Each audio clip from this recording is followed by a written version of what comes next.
everybody. We are back. My first guest tonight is an Academy Award-winning actor. He also just received an Oscar nomination for his role in Catch Me If You Can, which is in theaters right now. Please welcome Christopher Walken.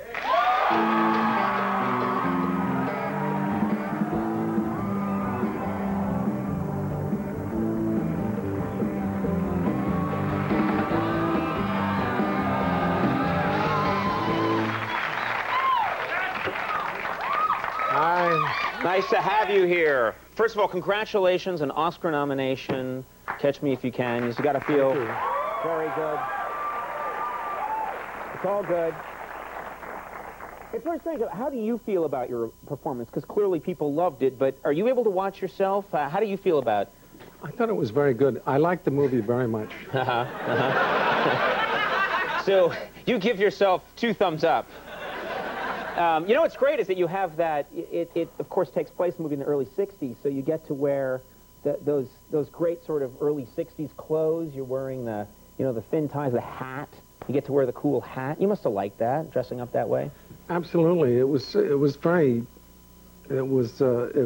powerful, really, because when I put the hat on and the overcoat and the shoes and I got the haircut, and I looked exactly like my father.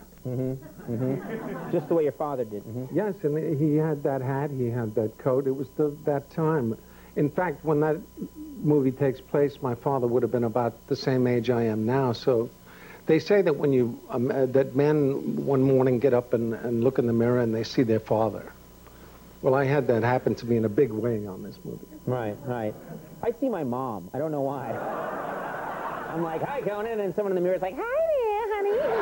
That's very... Can I just talk to you about your hair for a moment? And please... No, I know this has been discussed. I knew you were going to talk about my hair. I know this has been discussed, and I just can't help it. I'm obsessed with hair. I spend hours on my hair. There's mayonnaise. There's fiber fill insulation. But you have great hair. When we've met before, we've always talked about hair. Yes, I'm obsessed with it. But today, your hair is going straight up. No, it looks like you blew dry it upside down in a cave, you know? I have to apologize. I've been sitting around the house a lot, and it got huge. And I really... What, are you just sitting around the house, what, absorbing moisture? And eating. Do you find that when your hair gets really big, the rest, you know, that you gain weight? No, I do not find that to be true. You're saying that as your hair grows longer, you gain weight? I've been gaining weight, and I have to lose it. So when I get a haircut, you shrink. This is such a fantastic theory. But you mean? No, and you don't even. I've noticed from working in the theater. If you do like a Shakespeare play, and you put on a big costume, then you look ridiculous because your head is tiny and you've got this big costume. Right. So then you have to put on a big wig to make it fill out. Yeah. And I think that happens naturally, too. That as you think, what you're saying is that as your hair gets bigger, your body, something in your body signals that you must gain weight to compensate for your big hair. That's right. Match your hair. But I'm going to get a haircut and I'm going to lose weight. That's the strangest theory I believe I've ever heard. And I'm sure I'll be reading in 3 years the Walken theory in the New England Journal of Medicine, and you'll be correct.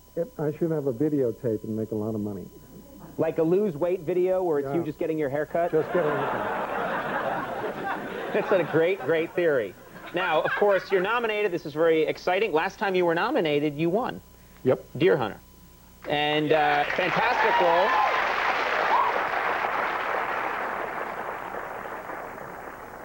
I look at that movie sometimes, and I love that movie, but I think that there must have been a very difficult, obviously, emotional movie to film Deer Hunter, but you also had to work in the jungle, I'm guessing, under difficult circumstances. You didn't like that experience? Well, it was a great experience, you know, to be with the people in all those different places, but it's true that I've made a couple of jungle movies, and I don't like to work in the jungle. You don't?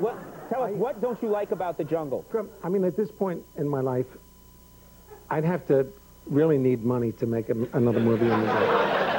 Now, what is it specifically about being in the jungle? Well, you know, all the things. It's hot, humid, and the bugs, and, you know, and everything, and the monkeys screaming, and Also, alligators and things, you know. Well, aren't you? Come on, you're a movie star. You must be protected from those things. You're not like it's not like you go into Not really like the alligators. You notice that they're always like a couple of inches below the surface, and they wait for you to come down, and then they jump. Oh my God! This has happened to you? Have you ever noticed when you dive underwater and you fight an alligator? I mean, that's a pretty... No, it's not, you know, it's not funny. Yes, it is. Yes, it is. Also, I can just see an alligator going along the water with just its little... They always like this deep, and they're waiting. Yeah, but then... And you come down, you know, and they go... But then you come along, and it's just your hair above the surface. Just coming along. I'm just imagining things. I imagine, that's what I do. But I'm getting a haircut. That's not fair. Yeah, oh, you will get a haircut. By the time, yeah, you will get a haircut, and you will lose all that weight.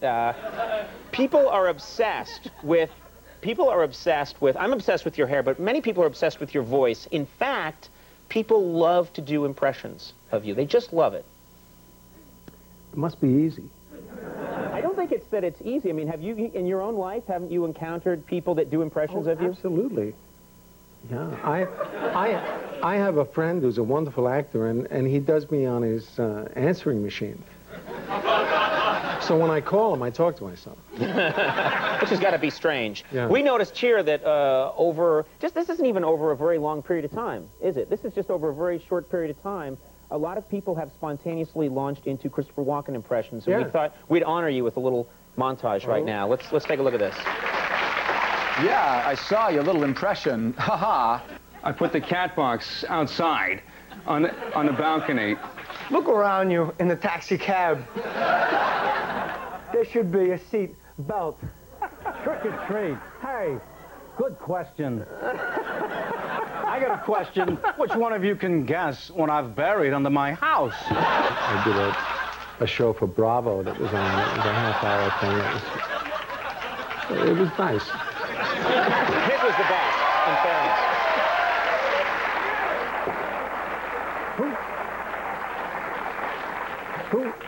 Who was that last guy? That's Hammer. He's just very good at impressions. Who knew? You clearly, I mean, you've played many evil characters. You're a terrific actor, and you've portrayed many types of people, but you clearly, you like to play an evil character, don't you?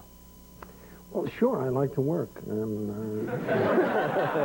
I think, you know, movies are so expensive to make that it makes sense that certain people are the lovers, certain people are the funny, you know, friend. And, right. And there's the villain, and, you know, I'm happy to be the villain. Do you enjoy it? Is it more fun to play an evil character? I do, because evil in the movies is sort of, you know, it can be funny. There's an equation between what's funny and scary, and I think that belongs to the movies, not life. You know, life is scary, but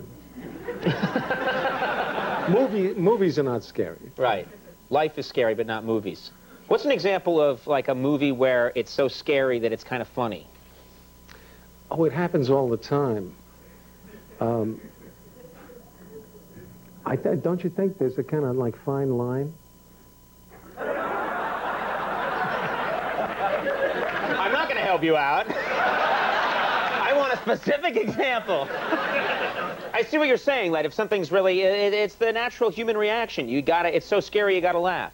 Yeah, I do, and you know, I think there's a connection between laughing and smiling and being a little nervous, and all comic writers, I think, deal with that. You're saying all comedians are evil. There's a rage inside. No, but I think there's something a little bit scary about things that are funny. Do you find me very scary? Your hair. You find my hair is frightening. I always thoroughly enjoy it. That. Take that? I wasn't criticizing your hair. Well, no, I mean, I'm not criticizing your hair. I want to talk hair. about your, because it's great. I love your hair. I That's all right. idolize your hair. You and Jack Lord from Hawaii Five-0 have the best hair. No! All right, this weekend. This weekend, you are hosting Saturday Night Live with musical guest Wait, musical guest Foo Fighters. That's going to be a great show. You've hosted the show many times. It's always hilarious. Thank you. What happened now? We're going to straighten this whole thing out somehow. We'll do it during the commercial break. I want you to come on the show Which show? on Saturday night. You want me to come on? That's your day off, I guess. Yeah, I'll come on the show. What do you want me to do? Come on. And do what? Well, we can do a hair thing. All right, look forward to that. That's going to be crazy. Christopher Walken, thank you very much. Always good. Laura Prepon, taking a break. We'll be right back.